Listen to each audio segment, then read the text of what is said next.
พี่น้องซุ่มเจ้าได้ยินข่าวดราม่า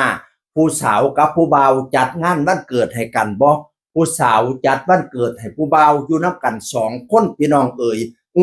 แต่มันช่วงที่พีคช่วงที่ดราม่าคือช่วงที่เจ้าสาวจะมอบของขวัญพิเศษให้เจ้าบ่าวผู้สาวจะมอบของขวัญพิเศษให้ผู้บ่าวพี่น้องเอ๋ยเป็นอีหยังซุ่มเจ้าฮู้บ่เป็นอีหยังเล่าปิ้นเอาแชทที่ผู้บ่าวน่ะ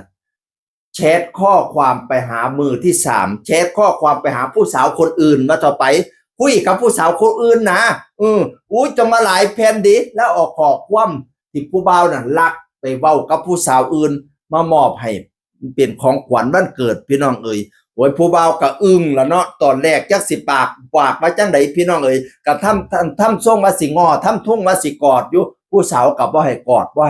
พี่น้องเอ๋ยผู้สาวตอนแรกก็หน้านิ่งมากดิบ่ปากบ่เว้าหน้านิ่ง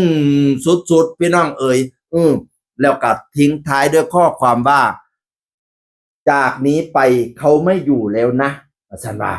ก็สิเครียดติเนาะผู้บ่าวไปลักคุยกับผู้สาวทั้งอื่นจากนี้ไปเขาไม่อยู่แล้วนะว่าซั่นว่านั่นน่ะ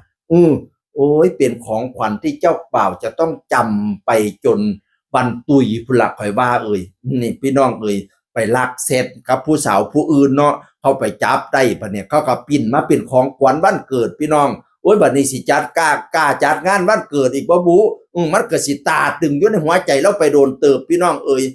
จักว่าก็สิสงสารผู้บ่าวหรือสงสารผู้สาวดีพี่น้องผู้บ่าวก็สิเสียใจแล้วเนาะผู้สาวทิ่มแต่ผู้สาวก็เสียใจผู้บ่าวไปลักเซตหาผู้สาวคนอื่นไปลักเซตไปลักมีผู้อื่นจักว่าสิรู้ตนผู้ใดดีพี่น้องเอ่ยเบิ่งแล้วก็โอ๊ยจักสิให้นำผู้ใดดีเนาะหลายคนก็ให้นำแม่ยิ่งน่ะเนาะแม่ยิ่งถูกนอกใจเนาะเฮ้ยผู้ชายก็รับผลกรรมไปอยากไปมีผู้ใหม่เขาก็ทิ่มไปแล้วจากนี้ไปเขาไม่อยู่แล้วนะปะนะว่าซุมเจ้ารู้ตนผู้ใดเว้าสู่ข่อยฟังแหน่เสียงอื่นคนเก่าเว้าสู่ฟังสวัสดีครับ